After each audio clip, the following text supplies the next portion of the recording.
ಮೇಘ ಸ್ಫೋಟದಿಂದ ತೀವ್ರ ಹಾನಿ ಉಂಟಾಗ್ತಾ ಇದೆ. ಕೇದಾರನಾಥದಲ್ಲಿ ಸಿಲುಕಿದಂತಹ ಯಾತ್ರಾರ್ಥಿಗಳ ರಕ್ಷಣೆಯನ್ನ ಮಾಡಲಾಗ್ತಾ ಇದೆ. ಯಾತ್ರಾರ್ಥಿಗಳನ್ನ ರಕ್ಷಿಸಿ ಸುರಕ್ಷಿತ ಪ್ರದೇಶಕ್ಕೆ ಸ್ಥಳಾಂತರ ಮಾಡಲಾಗ್ತಾ ಇದೆ. ಚಾರಣ ಮಾರ್ಗದಲ್ಲಿ ಸಿಲುಕಿದಂತಹ 1,500ಕ್ಕೂ ಹೆಚ್ಚು ಯಾತ್ರಿಕರು ಎನ್ಡಿಆರ್ಎಫ್ನಿಂದ ರಕ್ಷಣಾ ಕಾರ್ಯ ಭರದಿಂದ ಸಾಗ್ತಾ ಇದೆ. ತರು ಕ್ಯಾಂಪ್ ಬಳಿ ರಕ್ಷಣಾ ತಂಡಗಳಿಂದ ಕಾರ್ಯಾಚರಣೆಯನ್ನ ನಡೆಸಲಾಗ್ತಾ ಇದೆ. ಎನ್ಡಿಆರ್ಎಫ್ ಕೂಡ ಈ ಒಂದು ರಕ್ಷಣಾ ಕಾರ್ಯಾಚರಣೆಯಲ್ಲಿ ತೊಡಗಿದೆ. ತರು ಕ್ಯಾಂಪ್ ಬಳಿ ರಕ್ಷಣಾ ತಂಡಗಳಿಂದ ಕಾರ್ಯಾಚರಣೆಯನ್ನ ಕೂಡ ನಡೆಸಲಾಗ್ತಾ ಇದೆ.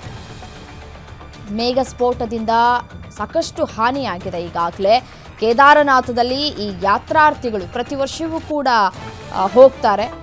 ಈ ಸಂದರ್ಭದಲ್ಲಿ ಕೇದಾರನಾಥದಲ್ಲಿ ಸಿಲುಕಿದಂತಹ 1,000 ಹೆಚ್ಚಕ್ಕೂ ಯಾತ್ರಾರ್ಥಿಗಳನ್ನ ರಕ್ಷಣೆ ಮಾಡಲಾಗಿದೆ. ನೋಡಿ, ದೃಶ್ಯಾವಳಿಗಳಲ್ಲೂ ಕೂಡ ಗಮನಿಸ್ತಾ ಇದ್ದೀರಿ.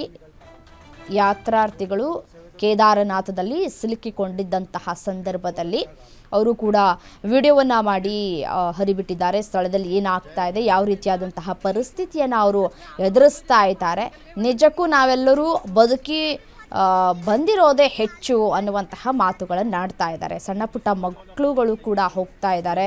ಗಮನಿಸ್ತಾ ಇದ್ದೀರಿ ಎನ್ಡಿಆರ್ಎಫ್ ತಂಡ ಯಾವ ರೀತಿಯಾಗಿ ರಕ್ಷಣಾ ಕಾರ್ಯಾಚರಣೆಯನ್ನು ಮಾಡ್ತಾ ಇದೆ.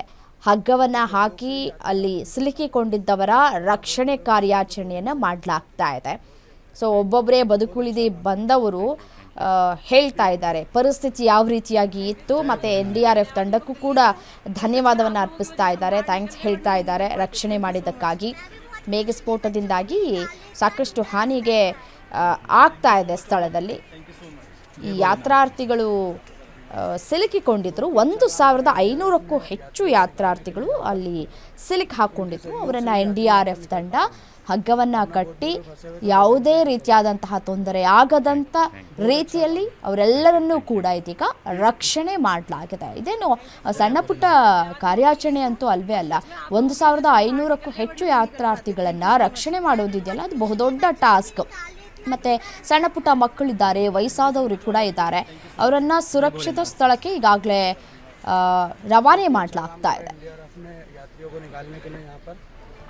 उनके सहयोग से ही यात्री यहाँ पर निकल पा रहे हैं, वरना बहुत बुरा